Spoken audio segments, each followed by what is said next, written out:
So yung mga bossing mga sir, no? Ito na yung stock up kanina, no? Yung bossing, ayan, no? Ayaw umikot.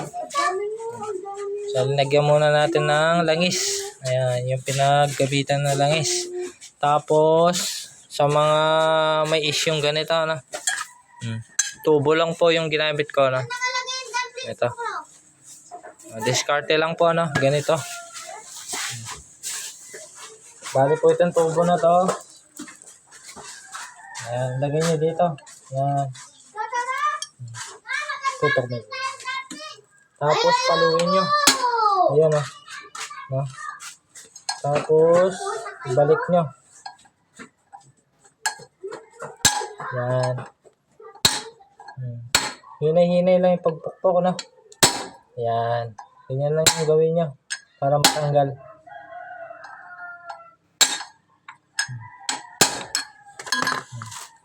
Ayan, oh. Ganyan naman yung kalawang. So, gano'n lang yung discarding gawin niya, no? Kung wala kayong puller. Yan, no? Kalawang na. So, yun. Buti na lang, no? Napaklas natin yung bushing. Tapos, linisin na rin natin. Grabe yung dumi niya, oh.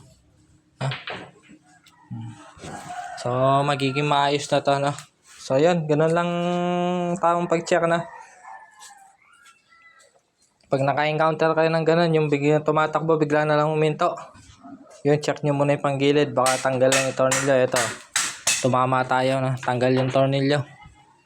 Kitang-kita naman, sumayad yung drive piece dun sa takip niya. Okay? So, yun. Pa-share na lang ng ating video. Pag-follow na lang na Mechanic Japan.